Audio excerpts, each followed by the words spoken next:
ಯಾವತ್ತು ಒಂದ್ ಹೆಣ್ಣಿನ ಕ್ಯಾರೆಕ್ಟರ್ನ ಅಸಾಸಿನೇಟ್ ಮಾಡ್ಬೇಡಿ. ಸೀತೆ ಕ್ಯಾರೆಕ್ಟರ್ ಬಗ್ಗೆ ಮಾತಾಡಿದ್ದಕ್ಕೇನೆ ಅವಳು ಬೆಂಕಿಗಿಳಿದಿದ್ದು.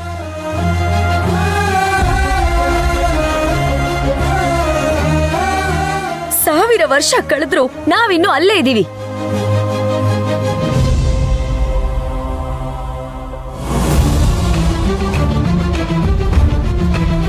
ನೋಡಿ, ದಯವಿಟ್ಟು ನಮ್ಮನ್ನ ಕ್ಷಮಿಸ್ಬಿಡಿ. ಪಾಲ್ಗುಣಿ ಆ ತರದವ್ರಲ್ಲ.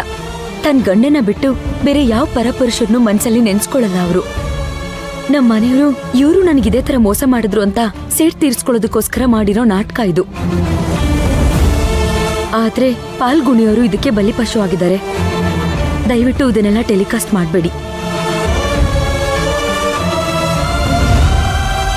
ಇದು ಒಂದು ಹೆಣ್ಣಿನ ಮಾನ ಮರ್ಯಾದೆ ಪ್ರಶ್ನೆ. ಪ್ಲೀಸ್ ಅರ್ಥ ಮಾಡ್ಕೊಳ್ಳಿ. ನಿಮ್ಮನ್ನೆಲ್ಲ ಇಲ್ಲಿ ಕರೆಸಿ ಟೈಮ್ ವೇಸ್ಟ್ ಮಾಡಿದ್ದಕ್ಕೆ ನನ್ನ ಗಂಡನ ಪರವಾಗಿ ನಾನು ಕ್ಷಮೆ ಕೇಳ್ತೀನಿ. ಪ್ಲೀಸ್ ಹೊರಡಿ.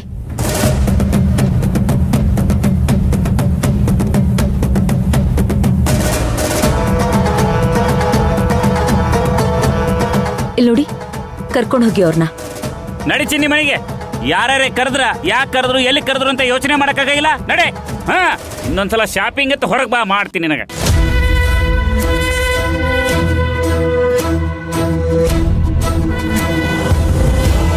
ರವಿ ಅವರೇ, ಇದ್ರಲ್ಲಿ ನೀವು ಇನ್ವಾಲ್ವ್ ಆಗಿದ್ದೀರಾ?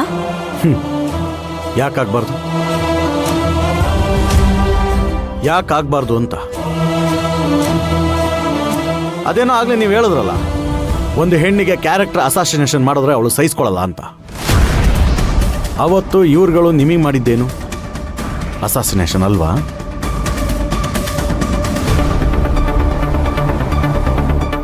ಅಶೋಕು ನಿಮ್ಮ ಗಂಡ ತನ್ನ ಹೆಂಡತಿಗೆ ಅವಮಾನ ಆದ್ರೆ ಯಾವ ಗಂಡನಿಗೂ ಸಹಿಸ್ಕೊಳಕ್ಕಾಗಲ್ಲ. ಅಶೋಕಗೂ ಸಹಿಸ್ಕೊಳಕ್ಕಾಗ್ಲಿಲ್ಲ. ಅದಕ್ಕೆ ಅವನು ಸೇಡ್ ತೀರ್ಸ್ಕೋಬೇಕು ಅಂತ ಪ್ಲಾನ್ ಮಾಡ್ದ. ಅದ್ರಲ್ಲಿ ತಪ್ಪೇನಿದೆ?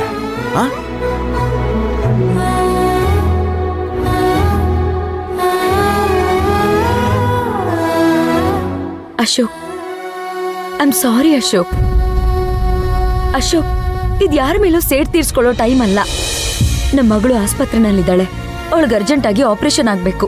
ಅದಕ್ಕೆ ದುಡ್ಡು ಅರೇಂಜ್ ಆಗ್ಬೇಕು. ಅದ್ರ ಬಗ್ಗೆ ಯೋಚನೆ ಮಾಡ್ಬೇಕು ನಾವು. ಶಿವಗಾಮಿ, ನನಗೆ ನೀನು ಭೈರವಿ ಇಬ್ರು ಮುಖ್ಯನೇ. ಅವತ್ತು ನಿನ್ಗೆ ಅಷ್ಟೊಂದೆಲ್ಲ ಅವಮಾನ ಮಾಡಿದ್ರಲ್ಲ, ಆಗ ನೀನು ಎಷ್ಟು ನೋವು ಅನ್ಭವಿಸಿರ್ಬೇಡ. ಅದನ್ನೆಲ್ಲ ನಾನು ನೆನ್ಸ್ಕೊತಾ ಇದ್ರೆ ಆಗ್ತಾ ಇಲ್ಲ. ಸಮಾಧಾನ ಮಾಡ್ಕೊಳ್ಳಿ ಅಶೋಕ್.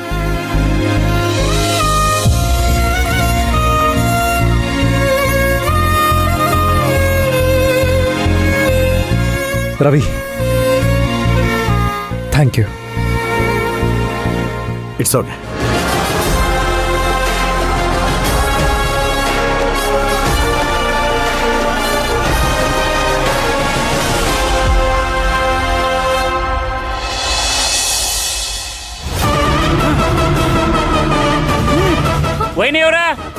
ವೈನಿಯವರ ಬರ್ರಿ ಲಗುನ.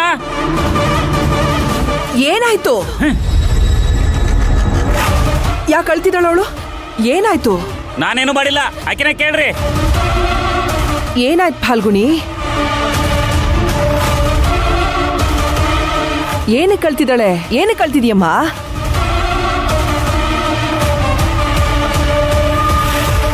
ನೀನೇನೋ ಅಂದಿರ್ತೀಯ ಮಣಿ. ನಾನೇನು ಅಂದಿಲ್ರಿ ವೈನಿಯವರ.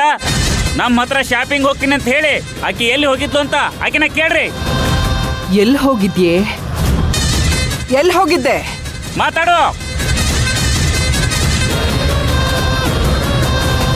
ಅಂದ್ರೆ ಇವಳು ಶಾಪಿಂಗ್ ಹೋಗಿರ್ಲಿಲ್ವಾ? ಮತ್ತೆಲ್ಲಿಗೆ ಹೋಗಿದ್ದೆ? ಅಕ್ಕ, ಅದು ಏನದು ಹೇಳು.